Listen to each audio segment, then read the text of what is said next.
I'm Father Joseph Afulo. I think education is core for development, is core for enlightenment, and is also core for evangelization. Because people will move from simple faith, but they need to be moved to critical faith and also even to criticize the culture. And an exposure to education kind of broadens this horizon, and therefore they can face situations and they can reasonably address some of the issues. Let's say issues like health or poverty. There are some things that in some way can be addressed if a person is a little more enlightened. Further, that is foundational education, but going to higher education, this broadens the perspective of people in terms of how they see things and why things happen the way they do, and how they can be done differently. So there's the part of reasoning, there's the part of relationship between an individual with other people, the relationship even of an individual with his or her environment. These are kind of addressed with better, higher educational foundation. I think one of the problems we face is that we are moving in a situation where people just want certificates. But education with value, education that takes care of the whole person, that is lacking in terms of the initiative of the lecturers, is lacking also in terms of on the part of the students. I think as Jesuits, this is something that we can contribute. Education that looks at the whole person, education that relates a person with his or her environment, education where a person is concerned with the welfare of another person. The suffering of another person must affect us in our own context, and we must try to look at solutions to address those situations. Also, our education must be relevant and contextualized, in that relevant to answer the questions that people ask in their daily lives, contextualize that it must be adapted so that it fits in the environment where we have the education implemented. What we find is that in the Jesuit institutions in India and in the US, students have foundations in Ignatian spirituality, and they can relate with you. Though they are not Jesuits, they may not be Christians, but you find that they have embraced aspects of Jesuit spirituality.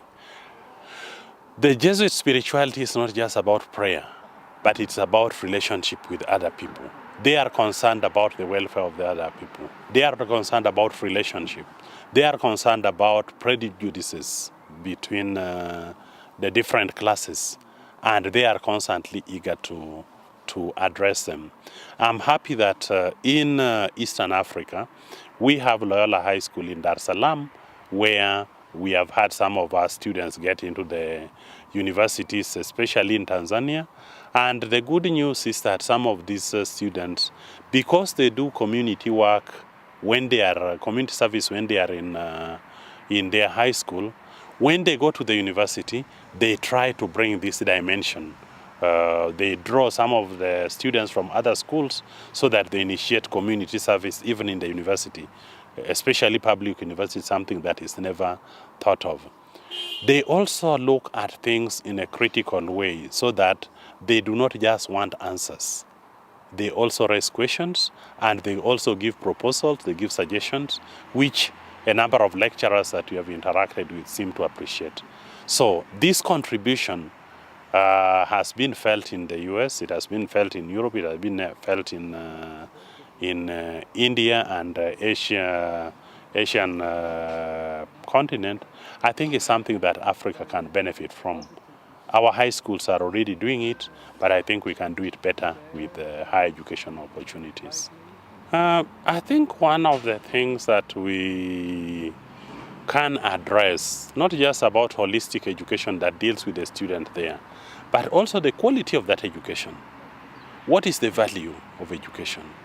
Why education at all?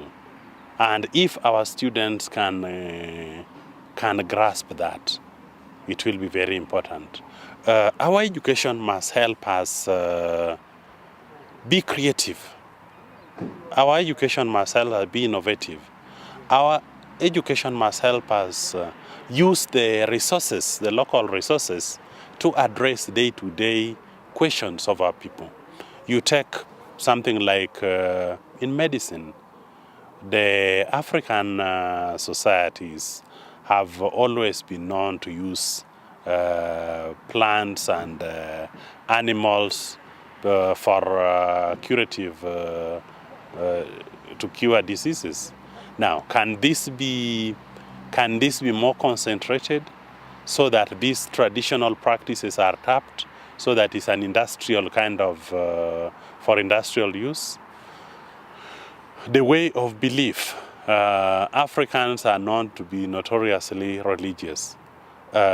What does this mean when people say that they are notoriously religious? Can this be expanded when they talk about their faith? And can this help in terms of inculturation?